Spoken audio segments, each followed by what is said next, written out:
할렐루야. 오늘 수요기도에 나온 우리 모든 성도들에게 예수 그리스도를 만난 증인의 삶이 되시기를 축복합니다. 오늘 말씀에 베드로와 사도들은 성령에 충만하여 믿음으로 선포합니다. 오늘 말씀의 32절을 같이 한번 보시죠. 32절을 보시면 가장 첫 문장에 이렇게 되어 있습니다. 우리는 이 일의 증인이요 하고 말씀하고 있습니다. 같이 한번 해볼까요? 우리는 이 일의 증인이요. 이 말씀은 조금 담대하게 해야 됩니다. 조금 담대하게, 조금 거침없이 이렇게 같이 외쳐주시면 감사하겠습니다. 우리는 이 일의 증인이요. 훨씬 실감이 나는 것 같습니다. 여러분들의 삶에 이와 같은 고백이 함께 하시기를 바랍니다. 증인의 삶을 살아간다는 것은 보통 마음으로 감당하기는 어렵습니다. 담대해야 됩니다. 그리고 내가 본 것을 그대로 전할 줄 아는 하나님의 적극적인 도우심이 함께 하실 때 이 일을 감당할 수 있는 것입니다. 여러분들에게 담대함과 성령의 충만함이 함께 하시기를 바랍니다. 그리고 이어서 증인의 삶을 살게 하시고 힘을 주시는 분이 바로 성령님임을 이 사도들이 고백하고 있습니다. 32절의 하반절 같이 보시죠. 하나님이 자기에게 순종하는 사람들에게 주신 성령도 그러하니라. 그러니까 내가 이 증인으로 살 수 있는 이 힘이 어디로부터 오느냐? 바로 성령님이 나에게 주신다는 거예요. 성령님이 나에게 힘을 주신다는 거예요. 내 힘이 아니라 성령님이 나에게 온전한 힘을 주셔서 나로 하여금 증인으로 살아갈 수 있도록 인도하신다. 모든 길을 열어주신다는 거예요. 내가 증인으로 설 수 있도록 하나님이 길을 열어주시고 그 앞에서 담대히, 당당히, 거침없이 그 복음을 전할 수 있도록 내가 경험한 것을 말할 수 있도록 내 입을 열어 말할 수 있도록 성령님이 도와주신다는 것입니다. 모든 것이 다 성령님의 도우심임을 증거하고 있는 것입니다. 여러분 기억하십니까? 사도행전 처음 말씀에 똑같은 말씀이 나오고 있습니다. 사도행전 1장 8절 말씀이죠. 오직 성령이 너희에게 임하시면 너희가 권능을 받고 예루살렘과 온 유대와 사마리아와 땅끝까지 이르러 어떻게 되리라? 내 증인이 되리라 하고 이미 말씀하셨어요. 오직 성령이 너희에게 임하시면 너희가 권능을 받고 내 증인이 되리라 하고 우리 예수님께서 말씀하셨는데 그 말씀 그대로 오늘 사도행전 5장 32절에서 그대로 이루어지고 있습니다. 내가 이 일의 증인이요. 내가 이 일의 증인이라고 당당히, 담대히 고백하고 있는 것입니다. 증인은 무엇입니까? 무엇인가를 보거나 경험한 사람이죠. 특별한 사건을 경험하여 다른 사람에게 있는 그대로 말할 수 있는 사람이 바로 증인입니다. 다시 말씀드리면 무엇인가 경험해야 누군가를 만나야 증인이 될 수 있습니다. 증인으로 살아갈 수 있습니다. 오늘 사도행전 5장에도 하나님의 도우심을 경험한 사람들이 그대로 나오고 있습니다. 사도 바울도 증인의 삶을 살아가고 사도들도 사도행전에 보면 계속해서 이 증인의 삶을 살아가는데 물론 부활하신 예수님을 만난 그 증인의 삶을 살아가죠. 가장 기본적인 증인의 삶입니다. 그러나 계속해서 부활하신 예수님을 만났을 뿐만 아니라 오늘의 삶에 있어서도 하나님의 도우심을 경험하는 거예요. 오늘도 하나님이 나와 함께 하심을 경험하는 삶. 그 삶이 바로 증인의 삶입니다. 오늘 말씀에 사도행전 5장 17절 말씀을 보시죠. 사도들에게 어떤 일이 있었는지 다시 한번 쭉 살펴보겠습니다. 17절 말씀을 눈으로 보십시오. 대제사장과 유대 지도자들이 마음에 시기가 가득하여 사도들을 옥에 가둡니다. 19절을 보세요. 그런데 그날 밤에 갑자기 주님의 사자가 나타나요. 그래서 옥문을 열어주시는 거예요. 그리고 옥에 갇혔던 사도들을 빼내어 주시는 거예요. 그리고 이렇게 이야기하지요. 20절을 같이 보세요. 가서 성전에 서서 이 생명의 말씀을 다 백성에게 말하라 하고 전해주시는 거예요. 주님의 사자가 말할 것까지 다 알려주시는 거예요. 그리고 21절 보세요. 그 말씀을 들은 사도들이 그날 새벽에 바로 가서 자기들이 들은 경험한 그 복음의 메시지, 자기들이 경험한 하나님의 도우심을 그대로 증거하는 증인의 삶을 살아가게 되는 것입니다. 여러분, 우리는 어떻게 증인의 삶을 살 수 있겠습니까? 기도하고 성령 충만하면 증인으로 살아가는 삶을 살게 됩니다. 예수님 믿고 기쁨이 충만하여 교회에 나오고 새벽 예배에 나오면 하나님의 도우심을 경험하게 됩니다. 기도하면 응답받고 또한 응답해 주신 하나님의 도우심을 경험하고 그 경험을 나누며 이야기하며 증인으로 살아가게 되는 것이죠. 가만히 앉아 있으면 아무것도 경험할 수 없습니다. 복음으로 살아갈 때, 교회 중심으로 살아갈 때, 기도할 때, 성령 충만할 때, 어떤 어려움도 믿음으로 이겨낼 때 증인으로 살아갈 수 있습니다. 오늘 여러분들께 전하고 싶은 하나님의 말씀 메시지는 성령 충만하다고 하여 고난이 없는 것은 아닙니다. 오히려 가만히 있으면 고난은 없습니다. 그러면 왜 우리 삶에 고난이 이렇게 찾아오고 어려움이 다가오게 될까요? 이 세상이 아직 악하기 때문입니다. 그 모든 것은 하나님만이 알고 계십니다. 하나님의 구원의 역사를 방해하는 사탄의 세력이 여전히 이 세상에 강하게 남아있기 때문입니다. 이 땅의 고난은 끊임없습니다. 그러나 그럼에도 불구하고 하나님은 우리를 하나님의 자녀로 불러주십니다. 하나님의 자녀로서 살아가는 삶에 대해서는 내일 새벽에 고린도전서 4장 후반절의 말씀을 통해 또 여러분들과 나누게 될 것입니다. 로마서 8장 16절에 보면 우리 모든 분들이 잘 알고 있는 말씀이 나오지요. 성령이 친히 우리의 영과 더불어 우리가 하나님의 자녀인 것을 증언하시니. 성령님이 우리가 하나님의 자녀인 것을 증언하시는 거예요.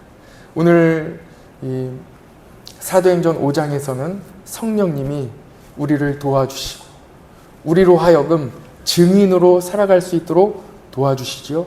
그 성령님께서 우리가 하나님의 자녀인 것을 증언하시는 거예요. 그런데 이 하나님의 자녀가 갖는 두 가지의 축복이 있어요. 첫 번째는 하나님의 자녀로 상속받는 거예요. 자녀이면 부모님의 것을 상속받잖아요. 하나님의 나라에 들어가는 거예요. 하나님의 축복을 다 받는 거예요. 또한 두 번째는 이 땅에서 하나님의 자녀로 고난을 받는 거예요. 하나님의 자녀이기 때문에 고난을 받는 거예요. 로마서 8장 17절에 그 말씀이 나옵니다. 자녀이면 또한 상속자 곧 하나님의 상속자요 그리스도와 함께한 상속자니 우리가 그와 함께 영광을 받기 위하여 고난도 함께 받아야 할 것이니라 하고 말씀하고 있습니다.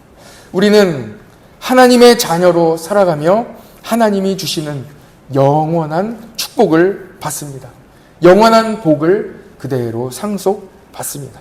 그러나 또한 우리는 하나님의 자녀로 살아가며 이 땅에서 독생자 예수 그리스도께서 걸어가신 그 십자가의 고난의 길 또한 우리가 똑같이 걸어가게 되는 것입니다. 이것은 매우 영광스러운 고난입니다. 예수님이 십자가를 지심과 같이 복음으로 인하여 영광스럽게 고난을 받게 되는 이 지위를 갖게 되는 거예요. 이것이 바로 하나님의 자녀로 살아가는 큰 축복입니다. 전신갑주를 입고 악한 영과 맞서 싸우며 살아가는 그 이 영광이 우리 성도들에게 있다는 것입니다. 이것은 바로 오늘 말씀하고 있는 증인으로 살아가는 삶과 그대로 이어져 있습니다. 왜 그렇습니까? 고난이 있어야 하나님의 도우심을 경험할 수 있기 때문입니다. 아파야 나음을 얻을 수 있습니다. 괴로워야 예수 그리스도의 평안을 얻을 수 있습니다. 이러한 고난을 통하여 예수님과 함께 사는 증인의 삶, 하나님께서 나를 도와주시는, 오늘도 하나님께서 나와 함께 하시구나 하는 이 하나님의 도우심을 경험하는 삶을 살아갈 수 있다는 것입니다. 이것이 바로 고난의 역설입니다. 그러므로 여러분, 만약에 고난이 찾아왔을 때 기뻐하시기 바랍니다. 그때가 바로 하나님의 도우심을 경험할 수 있기 때문입니다. 여러분, 여러분의 삶 가운데 누구도 도와줄 사람이 없습니까? 바로 그때가 하나님께서 도와주실 때입니다.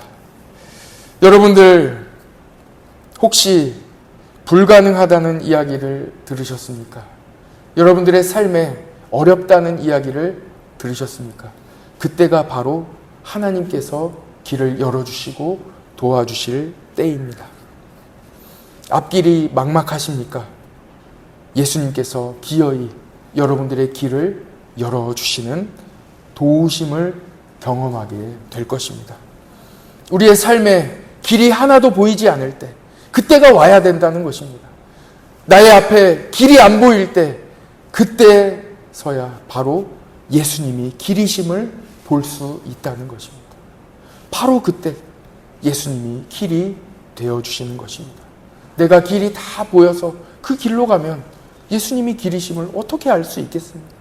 하나도 길이 안 보일 때 그때에서야 예수님께서 나의 길이 되시는구나 하고 고백할 수 있게 되는 것입니다. 오늘 사도들을 보십시오. 사도들은 복음을 전하다가 환우들을 치료하다가 성령의 충만함으로 설교하다가 말씀 전하다가 기도하다가 잡히게 됩니다. 그리고 옥에 갇히게 되죠. 고난이 찾아오는 거예요. 어려움이 찾아오는 거예요. 복음으로 살아가다가 오히려 고난을 당하게 됩니다. 그날 밤에 주님의 사자가 나타나 도와주시는 도우심을 경험하게 되는 것입니다. 그러므로 여러분, 고난 중에 담대하시기 바랍니다. 고난 중에 주님의 사자가 고난의 문을 열고 여러분들의 삶에 평안한 마음으로 평안의 문을 열어주실 것입니다. 만약에 옥에 갇히지 않았다면 이 모든 것은 하나도 경험할 수 없는 것들입니다. 또한 하나님께서 우리의 도움이심을, 하나님만이 도와주실 수 있는 분이심을 경험할 수 없는 것입니다. 증인으로 살아가는 삶은 그 과거 어느 때에 그때 예수님을 만난 그 한 시절의 이야기를 증언하는 삶이 아닙니다. 물론 그 삶도 증언해야지요. 그러나 우리의 삶은 예수님을 만나고 예수님과 동행하는 증인으로 살아가는 삶은 오늘도 여전히 고난 가운데 있을지라도 그 삶 가운데 오늘도 여전히 도와주시는, 나와 함께 하시는 하나님의 도우심을 경험하고 그것을 증거할 수 있다는 것입니다. 그날 밤에 주의 사자가 나타나 옥문을 열어주시면 빨리 나와라 하고 말씀하시며 가서 성전에 서서 담대하게 말해라. 이 모든 일을 말하고 주님이 살아계심을, 주님의 도우심을 말해라 하고 말할 말씀까지도 넣어주시는 것입니다. 그 다음날 난리가 났습니다. 많은 사람들이 찾아와서 도대체 이 사도들이 어디에 있느냐 가서 살펴봤더니 경비병도 그대로 있고 다 그대로 있는데 사도들만 빠져나온 것이죠. 신비한 일을 경험하게 되는 것입니다. 여러분들에게도 주의 사자가 나타나 담대히 전하라고 말씀을 넣어주실 것입니다. 가서 성전에 서서 이 생명의 말씀을 다 백성에게 말하라 하는 이 말씀이 여러분들에게도 들려지시기를 축복합니다. 지난 월요일 산상성에 가서 아주 반가운 얼굴을 한 분을 만났습니다. 이 집사님은 사업을 하시는 분인데 한순간에 너무나도 열심히 하던 분이고 저와는 같이 이 교도소 선교를 같이 하던 분이었는데 갑자기 한순간에 암이 발병하여 온몸에 갑자기 호수를 다 꼽고 매우 위중한 상황이 되었습니다. 이분은 병원으로 가는 길에도 교회에 들러 혹시 만약에 마지막이 될 수도 있기 때문에 간절히 교회에서 기도하고 그리고 병원으로 갔습니다. 수술을 다 마치고 퇴원하는 길에도 가장 먼저 교회에 들러 기도하고 그리고 집으로 갔습니다. 완전히 몸을 가눌 수 없는 상황인데도 부축을 받으며 기어이 교회에 나와 성전에서 기도하고 눈물로 기도하고 그리고 집으로 갔습니다. 완전히 교회의 중심입니다. 이분은 사업도 크게 하시는 분인데 같이 지내보면 사업이 별로 중요하지 않은 분 같습니다. 언제나 교회 중심이고 복음 전하는 일에 최선을 다하는 분이었습니다. 산상성에서 만났다고 이미 말씀드렸기 때문에 이미 치료를 다 받았습니다. 하나님께서 이분을 치료해 주셨습니다. 반갑게 인사했더니 이분의 첫 마디가 반갑게 웃으며 목사님, 하나님이 살려주셨습니다 하고 기쁨 가운데 살아가는, 그리고 성회에 참석하여 은혜 받는, 하나님의 복음을 증거하는 증인의 삶을 살아가는 이 한 분을 만나게 되었습니다. 그분이 이어서 이야기합니다. 목사님, 죽다가 살았습니다. 곁에 계신 분이 보면은 똑같이 다 보여서 잘 몰라요. 근데 저는 알죠. 그분이 어려운 시절을 제가 눈으로 다 봤기 때문에 얼마나 험한 그 시절을 겪었는지를 제가 아는 거예요. 불과 8개월, 9개월 전에. 그렇게 어려움을 겪었는데 온전히 나음을 입어 완전히 혈색도 좋아지고 기쁨 가운데 하나님의 살아계심을 찬양하며 증거하는 한 분을 또한 만나게 되었습니다. 여러분, 우리의 삶 가운데에도 오늘도 하나님께서 도와주실 것입니다. 여러분들의 어려운 삶이 있으십니까? 기도하십시오. 성전에 나와 기도하십시오. 하나님께서 들어주시고 응답해 주실 것입니다. 다른 것 중요하지 않습니다. 기도하십시오. 복음 중심으로 살아갈 때에 복음을 증거할 수 있는 증인의 삶으로 인도해 주실 것입니다.